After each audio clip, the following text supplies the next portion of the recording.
Greetings, Earthlings, and welcome back to 7th Street. God damn, it's been a long time. We've been really busy here at 7th Street Productions. We just wrapped a feature film called Jesus, I Was Evil. We're getting ready to go to Crypticon Seattle to actually screen a short film that we did last summer. So it's just been a really busy time. But I thought that we would come back at full force. So our first video here is actually going to be 7th Street Productions' top 5 Giallo films. This one is going to be completely unscripted, so bear with me, because it's been a while since I've done this.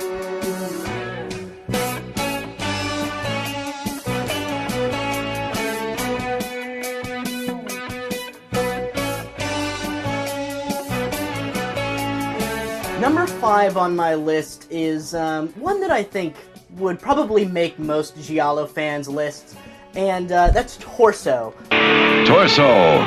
It saturates the screen with terror. I actually have this one on DVD, so I thought I would showcase it. It's from Blue Underground. Torso is an interesting one. It's at times a little boring in my opinion.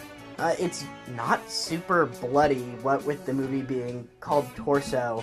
There's no torso anywhere in it. Actually, most of the kills are done by strangulation. But anyhow, this one actually makes my list just for one scene. And I'm pretty sure everyone can guess what scene that is. It's that really iconic scene where the killer is chasing one of the girls through, this mud pit in a forest somewhere, and I don't know what time of year they were shooting it, but there's no leaves on the trees or anything, and just that whole sequence is beautiful. I mean, really, that scene saves this movie, and in my opinion makes it so iconic. There's also the guy getting ran over with the car that's pretty cool, his head gets smashed when he rams him against the wall. That's pretty cool. But other than that, the twist at the end of this isn't my favorite. There's, like I said, there's not a ton of gore. There's a bunch of really beautiful naked Italian girls in this one, which sort of keeps your interest through it. Like I said, it's sort of slow, but it's one that, it's definitely one that I would recommend to somebody if they just wanted to see a cool Giallo film, really for that scene. But it definitely makes the list. And just a side note, if you can get yourself this Blue Underground copy, definitely go ahead and do so. The thing that I really like about it is it's got the dubbed English version, but they incorporate all of the Italian scenes that were cut out for the US release. So there are weird moments where it just kind of reverts back to its original Italian language. And you have to read the subtitles, but it's really cool to see the full film all together. So yeah, number 5, Torso.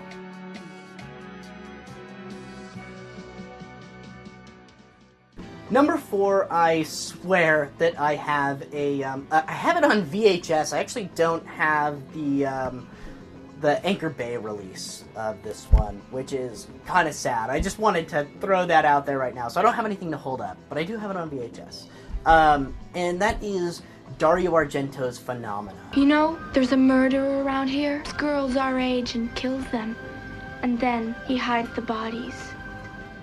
And it's actually my favorite Argento film, but it's not my favorite Argento Giallo, if that makes sense. I've already reviewed this movie on my channel, so I won't get into it too much. This is actually one of only 2 Dario Argento films I've ever seen on the big screen at the Hollywood Theater, and here in Portland, Oregon. And, God, the movie is just phenomenal. From the first time I ever saw it, I thought this movie was just absolutely beautiful. It stars Jennifer Connelly as this exchange student at this Swedish boarding school, and she starts to figure out that she has this psychic connection with insects. And she uses that psychic connection to solve a string of murders that have been happening in this small Appalachian mountain towns, the Swiss Alps or wherever the fuck. But it's really interesting, and I'm a really big fan of Giallo films that incorporate a kind of a supernatural twist to them. or are just trying to be flat-out horror, those are always my favorite Giallo films. But everything is great in this. The acting is great. There are a bunch of recognizable actors, even to American audiences. The music is great. You have, like Motorhead and, like, all these random 80s, bands, like heavy metal bands, make up the soundtrack, as well as I think it's Claudio Simonetti from Goblin also does some of the stuff. I actually have I should have already pulled it out, but I actually have the soundtrack on vinyl. Just a beautiful movie all around. It's one that I definitely recommend. It's one that at the risk of people saying, what does he mean by that? I always kind of consider this movie to be like kind of the perfect horror movie for like preteen teenage girls. I think it's just fantastic with the teenage girl who's the protagonist of this film solving this murder. It's a really good one, and it's actually surprisingly gruesome, with a surprisingly gruesome twist ending that incorporates all this supernatural shit and monsters. It's a really fantastic one, so check out Phenomena.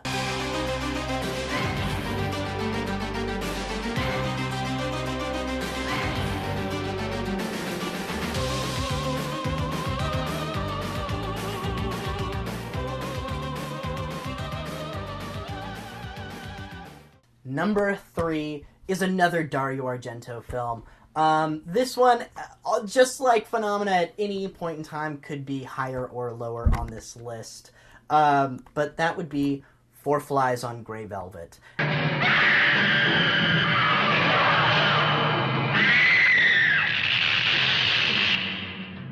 And yes, anyone who knows me should know that, yes, for 7th Street Productions film Three Flies in a Widow's Web, I was absolutely inspired by the title of this film.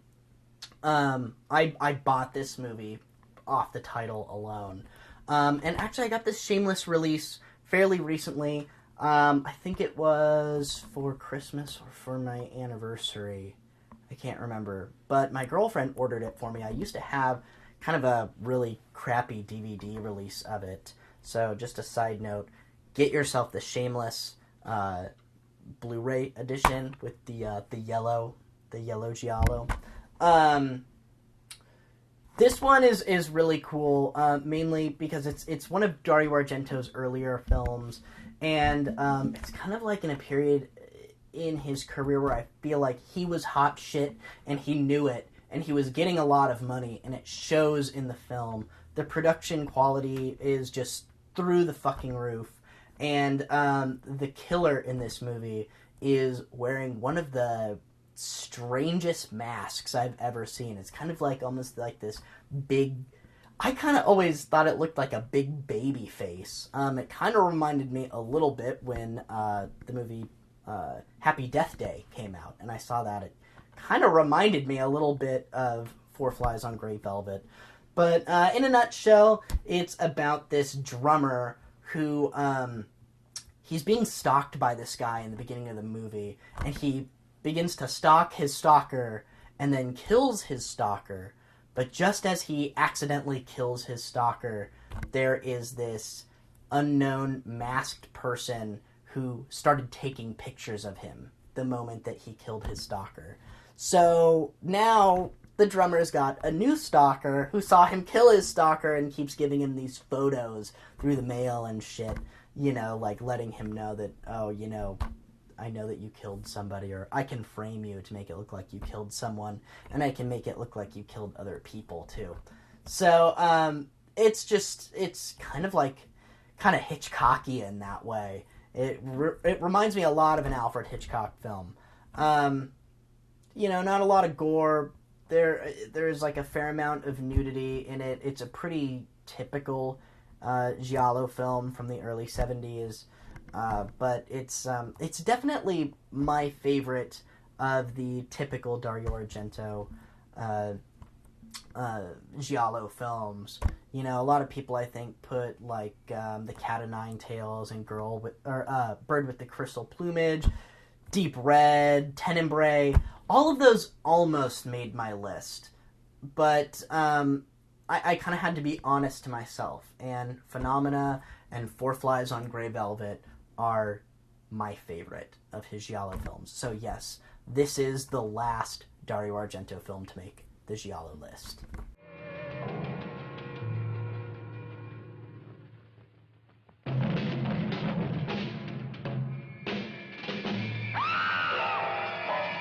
Number 2 is from my favorite Italian director of all time.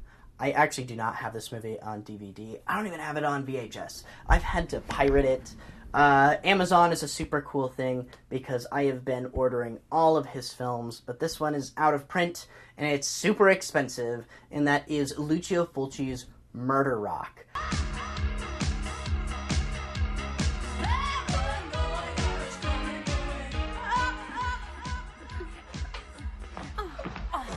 You know, I didn't even incorporate this one on my top 5 underrated Fulci films because I have always assumed that this was actually one of his more popular ones.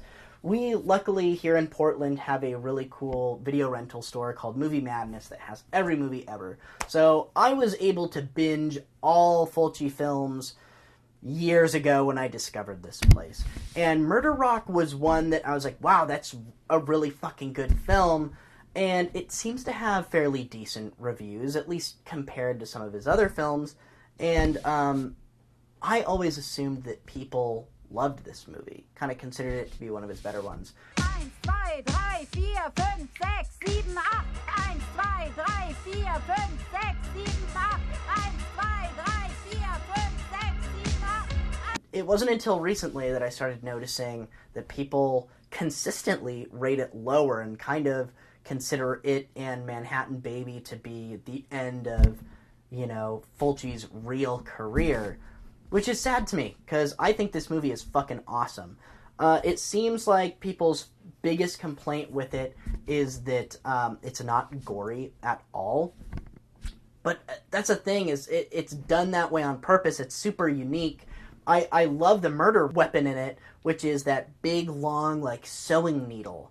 And what the killer does is he, like, incapacitates, you know, his victim, you know, one way or another, gets them to pass out or corns them, and sticks this needle between their, like, this gap in their rib cage and punctures their heart. I think that its biggest problem is, obviously, if you're making a film that's set at a dance school in 1984, no matter what, it's going to be super, super dated.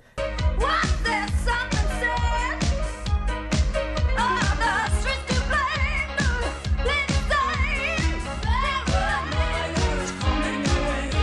Even 6 years later, right? I mean, the music is just so fucking 80s. Their leotards and the way they dance are just super fucking 80s.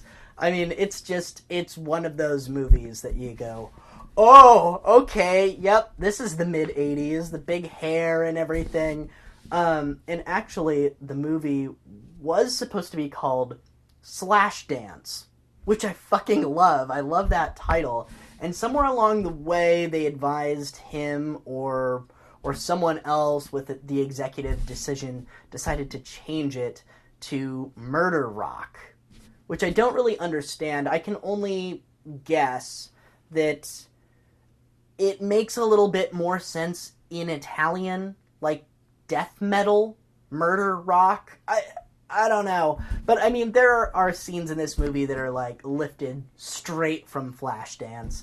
But, I mean, the mystery is cool. The twist is awesome. There are enough red herrings that I honestly didn't know who the killer was. I mean, it just kept getting jumbled in my mind.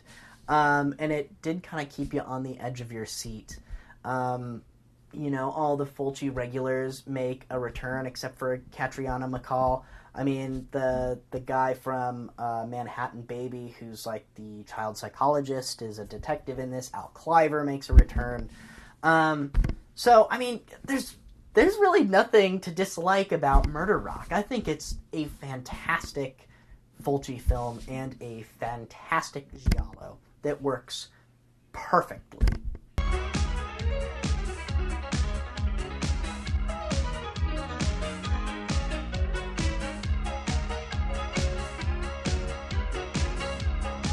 Alright, and number 1. 7th Street Productions' number 1 Giallo film is The New York Ripper. Hello? This is the little duck. How are you? We haven't played in such a long time.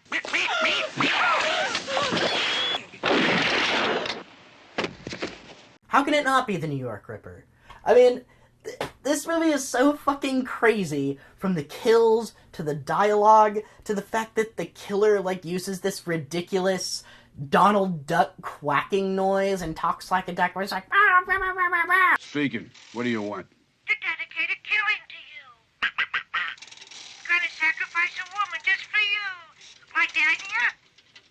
The only thing I'd really like, is to meet you face to face.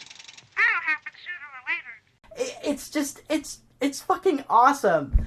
Some of the kills in it are just, like I said, absolutely ridiculous. Like the lady getting her eyeball split in half with the razor blade. She also gets, her nipple cut off with the razor blade. You know, Fulci is sort of at his best when he's, lingering on these crude effects that he has. I mean, they linger for, almost a little bit too long. But I don't even know what else to say about New York Ripper. I don't understand anyone who doesn't think that this is their favorite Giallo film. I mean, it's that perfect balance between slasher film and Giallo film. I mean, it's like if Maniac was a Giallo film, if you didn't know who the killer was in Maniac. The shots of New York are beautiful. They're just these really great sweeping shots of the landscape. You see the Twin Towers in the background. The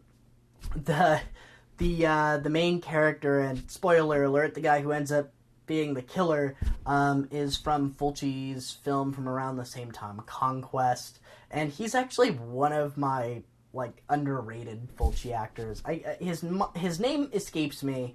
I don't have it on the top of my head, but he's actually one of my favorite reoccurring Fulci actors. It's obviously about this killer in New York who's going around killing young women. And about halfway through the film, it kind of jumps into following around this girl as the main character. And that's my only real problem with it, is it does have this really abrupt jump. It kind of starts off, and for 20 minutes we don't really know who the main character is, and then we finally see our main character and she gets attacked and we assume killed, and then we wake up with her in the hospital, and it's a little bit jarring, but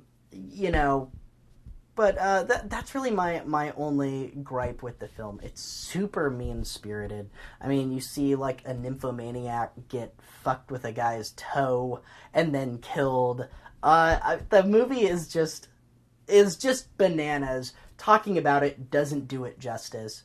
You just have to see the crazy duck killer in New York. Go ahead and watch The New York Ripper. He used a blade. He stuck it up her joy trail and slit her wide open. He could have done a slightly better job if he'd had more time. But overall, it was good, efficient butchery. Alright guys, that's it. 7th Street Productions' top 5 favorite Giallo films.